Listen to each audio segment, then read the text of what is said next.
Hello! Eto ulit ako dito sa Lagonia kasi nga ito na yung araw na iso-survey na yung aking property. At bago ako makarating doon sa pangatlong lote, may nakita akong kabayo. Ayun o. Me! Ayun! Yan o. Yan pwedeng i-rent yan para kayo ay mag-back riding dito sa Lagonia Vista. Ayan, sabi nga ang ganon, ang aking lote, babalik pa ba ako? Basta banda doon muna. Kasi tatlo yan. Ayan, hanggang dyan. Ito, nadadaanan natin. Akin pa rin yan. Kasi malapad siya. Pero, masukal. Yan. Dito muna ako pwesto sa taas.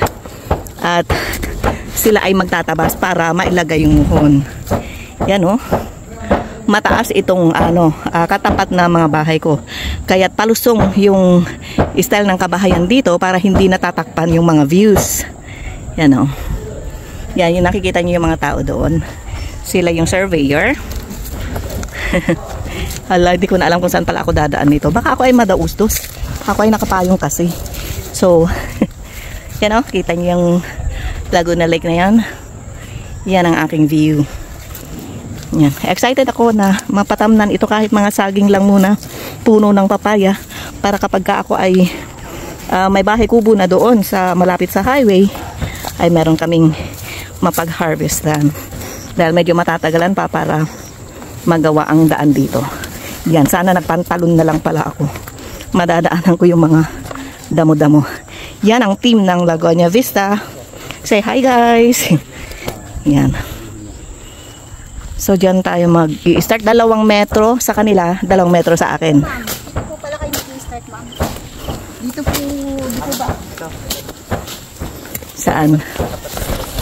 Dito po yung Kaya dito pa, no? Ito na ma'am, tama na to. Ito. Sabi ni Kuya Obet may isa pa. Ito nga. Ito ang alam ni ma'am eh. Akala ko ito mismo. Ito na po. Oh, okay. Doon, ma'am. Yeah, dito nga. At 2 meters din pala dito sa harapan. Kaya dyan na kayo nagtataba. Sige, ako ay bababa doon. Ano po kasi ma'am, aanin ko yung mga muhon. Dito po kayo. Yeah, para makuhanan ko ng full view. Yan, ingat-ingat lang, Miss A. Bahala na yung kati-kati mamaya. Dapat pala nagpantalon ako. Opo. Yan. Ay, may muhon dito. Opo. Para po ma-check yung mga muhon, ma'am.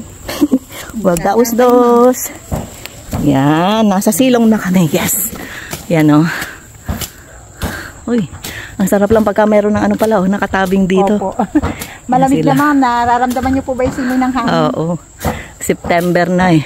Naku, talaga Yan, ma'am, lalo pagka... Puno ba ng sampalok yun? Apa. Hindi kaya pinangalanan to ng sampalukan? Dati po kasi maraming puno ng sampalok dito sa may kalsada po mismo. Pinagtatanggal na po gapo ng mga bahay. Ito po yung Sampalukan 1, meron pa po tayong Sampalukan 2 doon sa Eskolante ko po.